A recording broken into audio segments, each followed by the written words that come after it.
Hey, before we start today's episode, if you guys could do me a favor, subscribe to the YouTube channel, also to the Spotify, the Apple Podcast of Often Be with Clint Nelson. Leave a thumbs up if you enjoy, help grow the channel. And, we're on the road to 100 subscribers. So, been putting in the work. So, you guys don't have to do anything except let me annoy the living shit out of you. I know, new angle. Don't worry. Cut that above the waist. We don't want to waste your time. And I don't even need a belt for these pants because they're so tight that there's a big old hole in the butthole. I don't know why I said that. But all my pants have holes. And all my holes have pants. Welcome to episode 321 of the Often Be podcast with Clint Nelson. I'm your host, Clint Nelson. Over to like, follow, comment, subscribe, hit the notification bell, most important ladies and gentlemen. Don't forget to suck some titties. Yeah, recording this on, I don't know why I looked at January 14th, 2025 for the archives at 5:04 p.m. Eastern. Yeah, trying to new thing here. Not gonna lie. New camera setting, new angle. I'm not sure how it's gonna come out. I'm not even sure how long this shit's gonna record.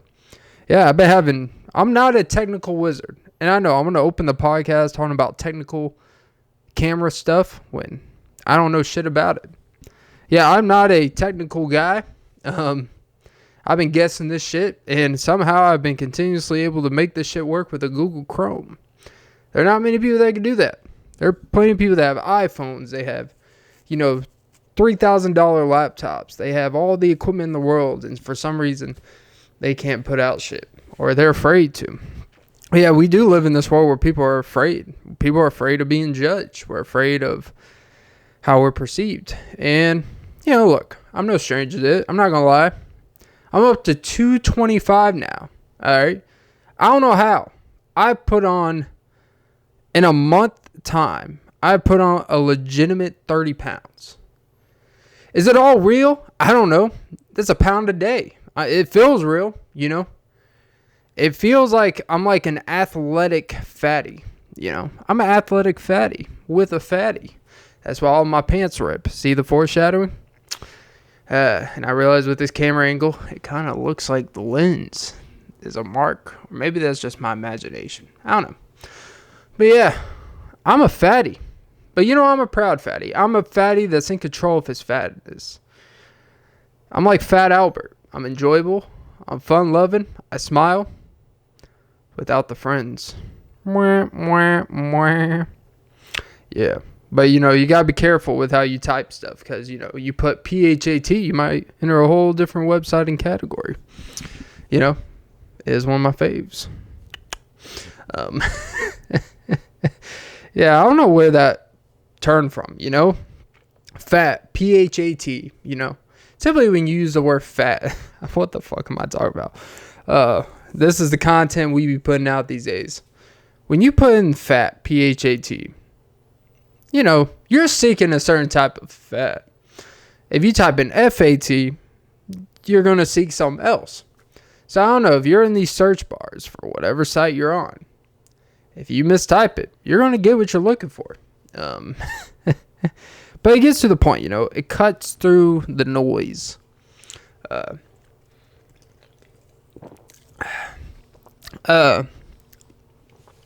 Speaking of noise, bring down the house. NSYNC, underrated.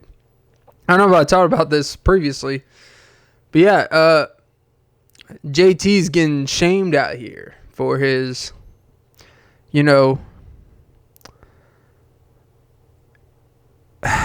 don't know how to describe it.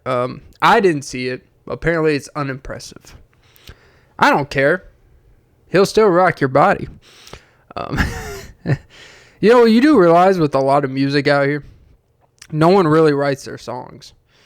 In pop music, it's all written by other people. Like, there's this, I came across this clip of this music podcast. I think Charlie Wells or some random guy, but he talks like the behind the scenes people that actually write all the songs. And this one girl, she wrote like Sabrina Carpenter's 3 of her 5 biggest hits, wrote Selena Gomez's hits back 4 or 5 years ago, wrote Justin Bieber hits, wrote hits for Rihanna, wrote hits for Mia and Sia Bad Bunny.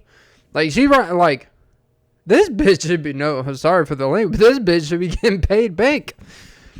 It's gotta be disheartening. Like, you're writing all these hits. You're obviously like, hey, I know these people can sing and probably play better than me. They're more performative. They're more entertaining, but there's nothing to entertain with without my words, you know? Mark my words. Yeah.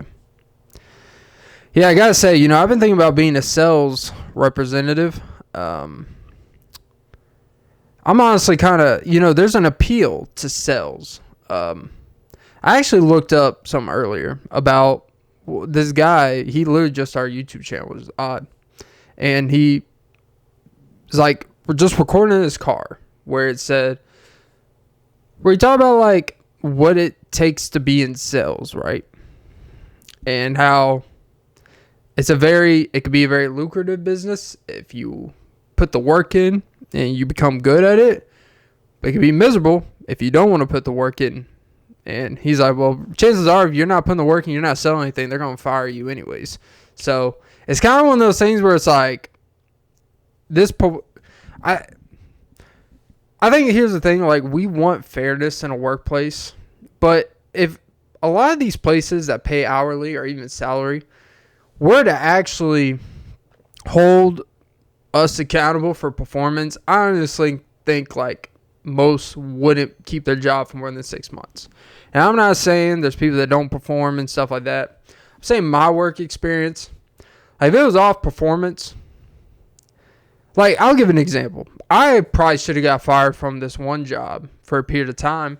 I was a delivery driver for a pizza place. And they started tracking your deliveries per hour, right? Your average amount of time, because they started using these tracking devices. This is how you know, I'm starting to be tracked. They would hook up to your app. You have to, your addresses you'd be clocked out on or whatever.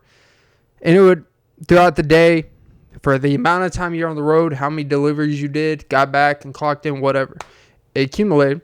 And if you didn't exceed more than like 3.5 deliveries an hour, they started keeping these marks. They would give you, quote unquote, less hours. Except they never gave me less hours because I was the only one that fucking showed up to work. So, but it would be a stupid performance thing, because, like, okay, you're going to compare two people. One person in a 5-hour span takes 10 deliveries.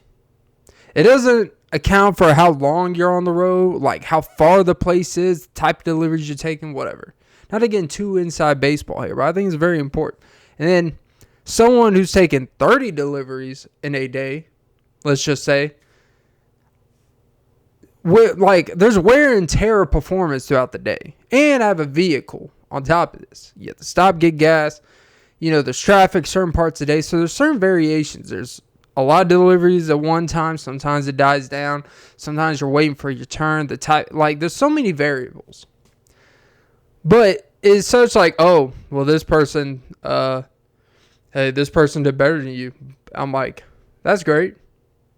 They're not walking away with more money than me, so I don't give a fuck. And they wouldn't take account, like, yeah, I took these 4 deliveries all over different parts of the map. Of course, it's going to be a 50-minute round fucking trip. But, yeah. But then I remember my boss came up to me, and he was like, you know, you're near the bottom of the list. You know, what's going on here? I'm like, I'm taking twice, sometimes 3 times as many deliveries as these other people, because I'm here all fucking day. You know? Yeah.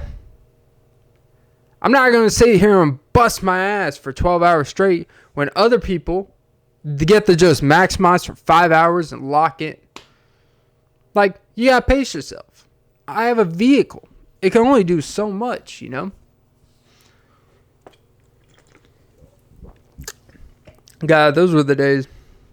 But there is this outrage on tipping. Not the smoothly transition. But there's a lot of, I come across these videos where I'll be honest, I didn't even know you're supposed to tip for getting your hair done. I mean, I know they get a haircut, but like, I've had girlfriends. I've been around women. When they do these hair appointments to get certain hair braids and, weaves and whatever, that shit's expensive as fuck, first of all. And a lot of times they do these things privately, like where it's an appointment, they go to someone's random house. It'll be fucking an hour and a half away. Like, you could have gone to 8 people in between. And they're like, yeah, but And it's like, you're paying $300 for a person to do your hair. And, but I needed to tip them $70. Like, what the fuck? The $300 is including their tip. They're doing your hair for 4 hours. They're averaging what? $75 an hour? What the fuck? They're averaging $75 an hour. And let's just say, and you're going to them. That's the crazy part. It's one thing, they come to you. They use their gas, commute, or it's a standard place. Like, you're driving to LaGrange. What the fuck are we talking about? But I will never, but that's the thing though. Like, there's certain, like, people, like ladies, they will pay to get their hair done. And you know what? We can shame on it, but us guys, we will pay to, upgrade vehicles. We would pay to do detail for no reason. Spend thousands of dollars for just to get some cool new wheels and shit. To get a whole new fender. Like, we do a lot of stuff that makes no sense to randomly spend. But this whole, like, what is good to it's like, now, man, like, I went to pick up a pizza earlier, carry out. And look, I used to work at these places, so like, I'm not gonna be mad if someone tips. Like, I'm not gonna be mad if like someone tipped, but looking back on it now, I'm like, if I come to a place to pick up and there was an option to get it delivered, I came to pick it up. The price difference isn't that much. If I come and pick it up and tip you anyways, I could have just spent the same. Save my gas money, have your ass come out and do it. I gotta be honest. It's like, this tipping stuff is a little bit out of control, but I am pro tipping. I'm a good tipper. The issue is people, they want all the benefits of going out to eat, but they want to also, like, tip the least. Like, there is this in time of, like, well, I shouldn't, I want to go out to eat, but, I can't really tip you that much. It's like, the prices. If you can't spend an extra 15%, if the service was good, an extra 15% of what you're projected to pay, or 20% if it's good, then just don't go out. If you're going to a restaurant, like, I am not here to tip everything. Like, a lot of tipping it's getting a little bit absurd. But there are certain things I wonder, like, for massages. Yeah, you tip, but some of these massage prices are insane. So, like, you tip individually. And people are like, well, why do you tip? It's like, well, it's no different. If someone is touching your body for half an hour, an hour, getting very intimate, if they avoid some pitfalls, they don't slip something up your butt, you know what? 40%. Thank you. Thank you for not gambling. Except, sometimes it'd be like, hey, I wish you would have. So, I guess you're only going to get 15% today. And they're the same ones, like, I'm not paying, like, this girl was complaining about, like, I'm not going to tip $10 on top of the 80 I pay for the service. It's like, okay, but if someone were to go cut your hair, you're going to tip them. So if someone's touching your body, massaging it, getting the knots out, I don't think, like, it gets to a certain point where it's like $80, like, is $90 going to be a big deal? Probably not. And I understand. But that's the thing. You got to accept when you go out, like, your wallet is done for. Like, whatever budget you have, fuck it. That's the mindset you got to have. If you are going to worry that much by going somewhere out to eat, then just don't go out. If it ain't worth the stress. Like, I don't really enjoy going out to dinner. I've never really been someone that likes to eat out, like, at restaurants a lot. But especially now with prices, I could cook for most of the time the same and better food that actually fills me up, better portions, and not feel like shit after, and save like, $70. It is kind of like, there's this fine line where it's like we need to support restaurants. If you go out to eat, then support, but you're not obligated to go out to eat to support restaurants. You aren't. You are not obligated to, we need to go out to keep the, like, you know what? If you don't want to go out, that's a reflection on what's going on. If people are not coming to your restaurant consistently, it's because you're either overcharging, underportioning, or it's just like, I don't want to deal with everything that comes with sitting down. We have gotten to a point where it's almost, I generally like, why even go out? It's not even, you got to, for a lot of people, if you have a family of 4, you're spending probably a third of your paycheck to go out if you want to go out once a week. Is it really worth it? And but what I will also say, these people that are out here talking about if you're broke, you need to either be at work or stay your ass at home. Don't be coming out with us people that have $15K in our bank account, because for some reason, if you have a few extra thousand in your bank account, you apparently deserve more out here than people who don't have much. When literally you are getting fired from your job 2 weeks away from being in that same position. But it's odd that pedestrians and citizens, for some reason, have this sense of themselves like they deserve more than someone else as an individual. But yet they are treated the same from the government and society as them. But they are kind of a big fish in a small pond. But to be honest, they're not even really that big of a fish. But they just feel like wherever they go, like they should only go to places where other people that are on their level. It's like, bro, you're eating at Ruby Tuesdays. Fucking relax. I just think that we have a big issue on finances out here. What's rich, what's poor, what's successful, what's not successful. But you know what is successful? Today's sponsor, Ghost Sour Green Apple energy drink. They're not paying me, so it's not a paid promotion. But man, they have kept this show going for a long time. I will say, I got some breaking news here. I am starting today, after I record this episode, I am creating a X/Twitter account, whatever the fuck you want to call it. And yeah, that's what I'm going to be doing. Trying to expand the social media presence. I used to do promotion all the time, but promotion is really, as an introvert, as someone that does a thing that aspires to be, an extroverted thing, promoting, it's very awkward. Especially when you're doing it yourself. You're basically saying, look what I have to say. And it's odd. Like, you want to have confidence on what you say matters, but at the same time, you don't want to be that person that's like, hey guys, if you don't agree with me, you suck. Like, not really my thing. I don't know. I think it's just it's fun out here. I will say, my new favorite YouTube channel, I want you guys to check it out. Jack Morgan.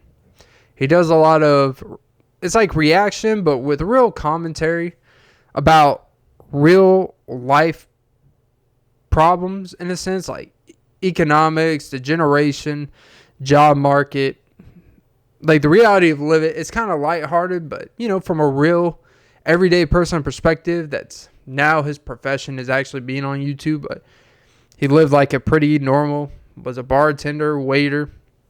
He's in his mid-30s. He's genuinely a funny guy. I recommend you guys go check him out. I think he has like 133,000 subscribers. You know, it's weird how this algorithm works because, right, I remember the first time I think I saw a video of his like 6 or 7 months ago. And I'm going to get into something with this. I think this is why, like, the annoyance of stuff being pushed down our throat matters. Because, like, I watched the video. I liked it. I didn't, like, go back to it. And randomly, like, past couple weeks, they were pushing the videos back home. I was like, all right, fine. Let me click. Like, oh, yeah, I like this guy. And then I went down a binge. When you're unemployed, you go down binges. And I literally, for like half a day, was just watching like 20 videos in a row while doing shit. And then like the next day, watching more and more and more. And it's like, damn, like next thing you know, this is how people gain traction. You get people that come back, they watch like 20, 30 videos in a couple days. That gains traction for them. That's why it's getting pushed. Because I remember when I first saw, like, 6, 7 months ago, he had, like, maybe 20,000 subscribers. Now it's, like, 130-something, And it's just kind of cool, It's cool to, like, see, like, you kind of have to be annoying. Like, we kind of have to be annoying about, promoting and pushing ourselves down your godly throat. Yeah. But that's the thing. Like, we all say that we want to come to things at our own time and all that shit. But reality is we want shit down our throat. We want, that's wild. We want shit just pushed down so far we can't breathe. We just want it annoyingly, just, We don't want that gradual, that gradual breaking in process. Like, we want it all right then. So, yeah. I don't know, it's just kind of, to me, yeah. I'm not gonna lie. I went today's episode, I had no fucking clue what I want to talk about. It's more like an experimental. Because no one makes it past this far in the videos anyway, so who gives a shit? Yeah. I mean, I could talk about tickling my balls for the next 20 minutes. I thought about doing a video where for 4 hours straight, or like, well, my camera won't record that long, but literally for like a whole hour straight, just be like, suck some titties, suck some titties, suck some titties, suck some titties. That would be fun, wouldn't it? Probably not. I don't think I could do it. I cannot focus. My voice cannot go that high for that long. But, I don't know. Yeah. This odd TikTok, it's being banned. Apparently it's supposed to. It is funny, though. I will say about this whole, like, TikTok potentially being banned. I think it's, like, January 17th. It might officially, whatever. Or that's when they're going to reevaluate.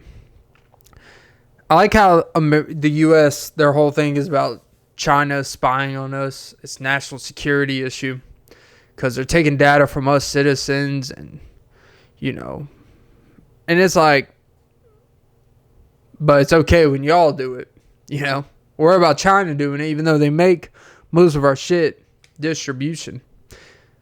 But it's okay for you guys to do it, for you guys to be able to profit off us. But okay. As long as you're profiting off your own people, I guess. It's odd. And, yeah.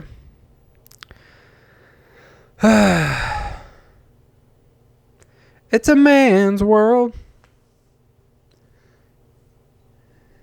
You best not miss. Taking a piss. Risk. Yeah. I felt like I'm doing a live stream and I'm bombing. I have thought about, what would be really cool. Would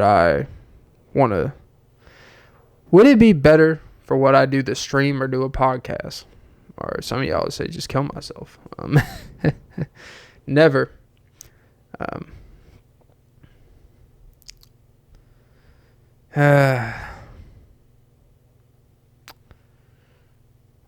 I will say, I do knows about me. I always say, I will say. Well, I'll tell you, it's like, obviously, it's like, Has anyone ever come and say, I won't say? And you're like, so you won't say what?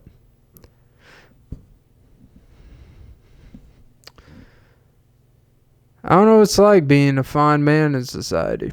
But I'm sorry. I'm completely losing my train of thought right now. Whew, sorry. Get your head in the game. It is odd, like, not to get political here.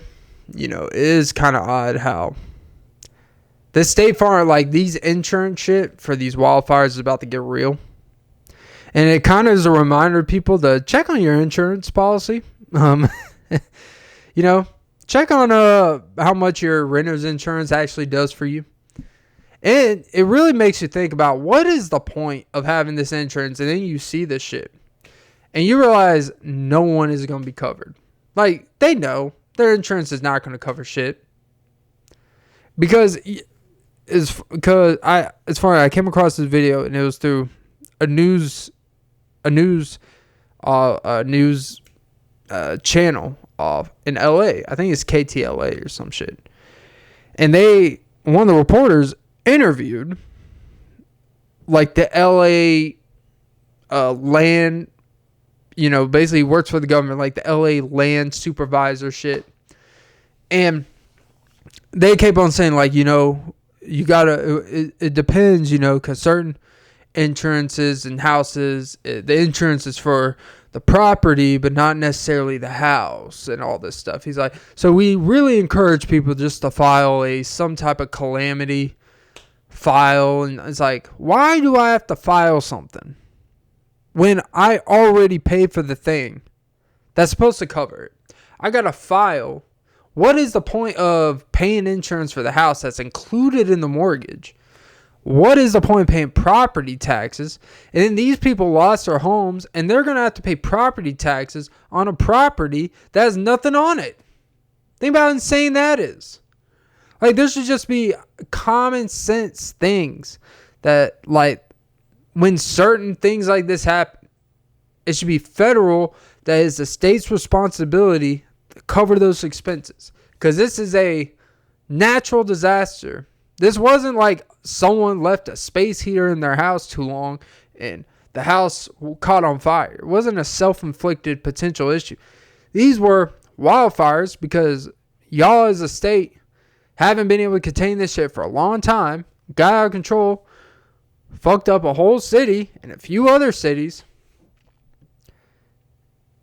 And the people had no choice. You guys evacuated them, and they're supposed to watch their houses burn down.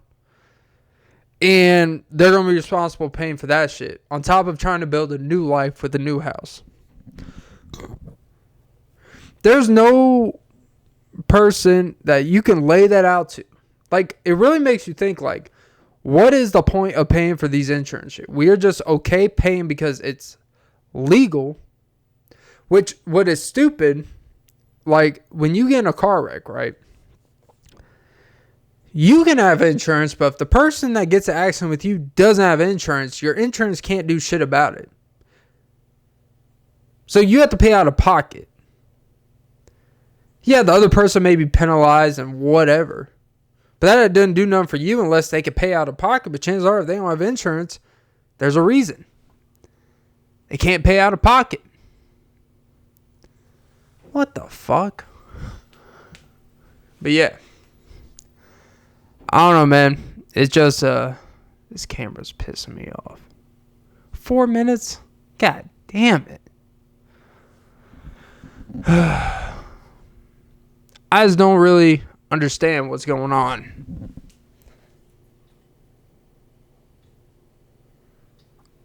I really don't understand. Why is it 4 minutes? Yeah. But I don't know. My camera's acting funny. I knew this shit would happen. So yeah. That was episode 321 of the Off Me podcast with Clint Nelson. I'm your host, Clint Nelson. Don't forget to like, follow, comment, subscribe, hit the notification bell. Most part, ladies and gentlemen. Don't forget to suck some titties. Yeah. Really gotta figure this technical shit out. I don't know what the hell is going on. But yeah. Have a great day, morning, night, evening.